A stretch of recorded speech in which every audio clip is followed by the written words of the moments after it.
আসসালামু আলাইকুম রহমতুল্লাহি ওয়া বারাকাতুহু। আলহামদুলিল্লাহ ওয়াসসালাতু ওয়াসসালামু আলা রাসূলিল্লাহ। একটি অত্যন্ত তাৎপর্যপূর্ণ কথা, সেটি হচ্ছে আল বিয়াদু লা ইয়াবনিল জামাল। সাদা কখনোই আ সৌন্দর্যকে স্পষ্ট করে না। ওয়াস সাওয়াদু লা ইয়াবনিল কাবাহা। আর কালো সেটা যে আ খারাপ, সেটিও ঠিক নয়। কারণ আমরা যদি দেখতে পাই যে ফাল কাফানু আবিয়াদু অ মুখিফুন। কাফনের কাপড় সাদা কিন্তু সেটি ভীতিকর। ওয়াল কাবা সাওয়াদুন জামিলা। এবং কাবা ঘর যদিও কালো কিন্তু অত্যন্ত সুন্দর। এই কথায় যে শিক্ষা সেটি হচ্ছে যে সাদা মানেই যে সুন্দর বা পরিষ্কার লাল বা এরকম কোনো আকর্ষণীয় রং যে সুন্দর সেটি বলার কোনো কারণ নেই। অপরপক্ষে কালো রং যে খারাপ সেটিও বলবার কোনো সুযোগ নেই। আসলে তার মৌলিক যে চরিত্র, মৌলিক যে বৈশিষ্ট্য, মৌলিক যে বিষয়টি সেটি ভালো মন্দের উপরে নির্ভর করে, ভালো বা মন্দ। যেমন উদাহরণস্বরূপ বলা হয়েছে এখানে যে কাফনের কাপড় সাদা কিন্তু অত্যন্ত ভীতিকর। কাফনের কাপড় মানুষ মারা গেলে তাকে পরিয়ে দাফন করা হয়, সেটি দেখলে যে কারোর মনে একটা আতঙ্ক আসে, ভয় আসে এবং তার নিজের মধ্যে এক ধরনের তার যে একটা দুশ্চিন্তা সেটি চলে আসে। অতএব সাদা হলেই ভালো লাগবে, সুন্দর হলেই যে আমাদেরকে আনন্দ দিবে এমনটি নয়। কাফনের কাপড় দবদবে সাদা কিন্তু অত্যন্ত ভীতিকর।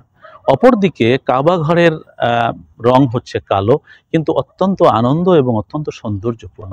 যার কলবে সামান্যতম ঈমান আছে, কাবা ঘরের যে ছবিটি সেটি যদি একটি ক্যালেন্ডারে অথবা সেটি যদি কোথাও আপনি দেখেন, আর যাদের সৌভাগ্য হয়েছে কাবার সামনে গিয়ে কাবাকে দেখা, তার অন্তরের যে বক্তব্যটি সেটি হচ্ছে পৃথিবীর সবচেয়ে সুন্দর এই দৃশ্য।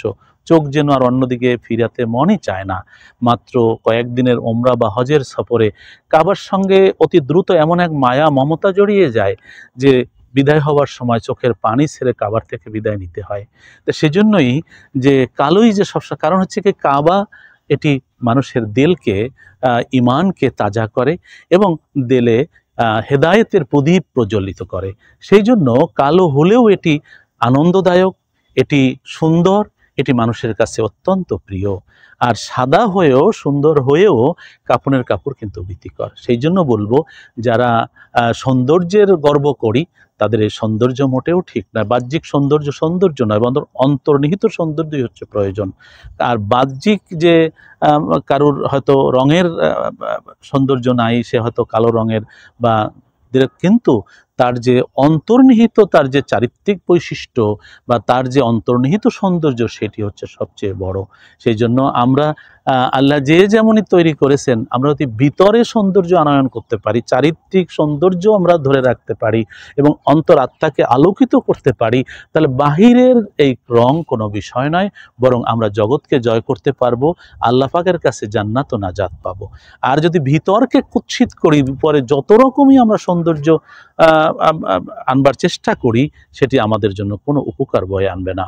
আল্লাহ পাক রব্বুল আলামিন আমাদেরকে প্রকৃত সৌন্দর্য উপলব্ধি করে এবং প্রকৃত সৌন্দর্য ধারণ করে, অর্থাৎ আত্মার সৌন্দর্য, চারিত্রিক সৌন্দর্য ধারণ করে আমাদেরকে, আমাদের জীবনকে কল্যাণময় এবং সফল হওয়ার তৌফিক দান করুন। আমিন। ভালো থাকুন, নিরাপদে থাকুন, বেশি বেশি দরুদ পড়ুন। আসসালামু আলাইকুম রহমতুল্লাহি ওয়া বারাকাতুহু।